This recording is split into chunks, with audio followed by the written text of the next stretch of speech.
The Air Acolytes were founded in 101 from the members of the official Avatar Aang fan club.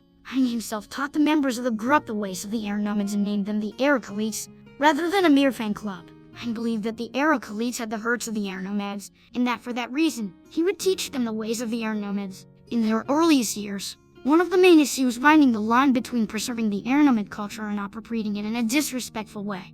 Aang had previously been disappointed with the fan club after he learned that some of its members had captured themselves, despite not being master airbenders or truly knowing about Air Nomad philosophy. However, Aang and the Air Acolytes realized that they should learn from their mistakes and that it was all part of their mission. A small group of Air Acolytes consisting of Yuli, King Aang, and Jingmo traveled with Aang and his friends the next year in an attempt to revive Yanshin's festival, a celebration of the coexistence of human and spirit which had been defunct since the Air Nomad genocide. The group instead noticed that the sacred land had become host to a town which contained the earthen fire refinery, a mining operation for the ground's mineral supply. Aang and the Acolytes tried to celebrate the festival nonetheless but were forced to return to the mine due to continuous earthquakes in a cave-in of the underground facility. They helped treat injured workers following their rescue and also distributed food to them after the Spirit General Alderaan destroyed the refinery but was defeated by Aang. The group returned to the factory town several months later in order to participate in the parade for the Spirit's Friendship Festival with a new recruit, Lobin. The Air Acolytes continued to grow in numbers and begin to emerge as the new Air Nation.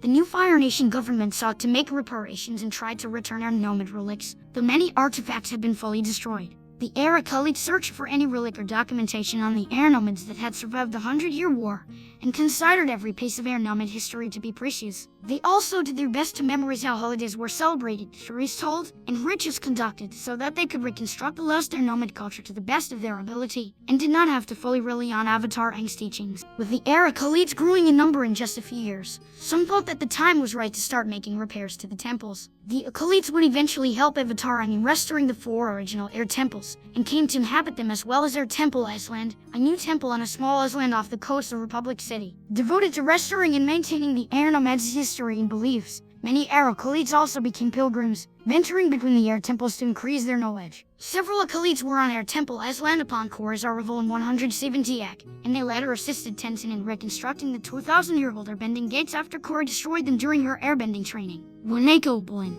and his semi were rendered homeless, some of the Air Acolytes assisted them with moving to Air Temple Island. 2 Air Acolytes later helped Pima when she was giving birth to her 4th child, Rowan. Shortly thereafter, they advocated the Island v Flying Bison in response to the Equalist attack on Republic City.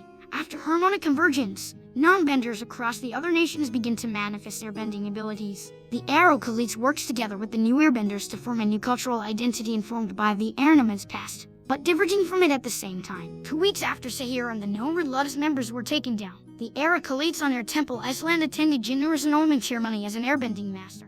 Hey, if you enjoyed this video, make sure you click the like button so I can feel all mushy inside. Also, click the subscribe button while you are there, and then since you are on such a clicking roll, why not click on another awesome video that is already loaded up right here. You don't even have to watch it, just let the video play at 1% while you eat your sushi or something.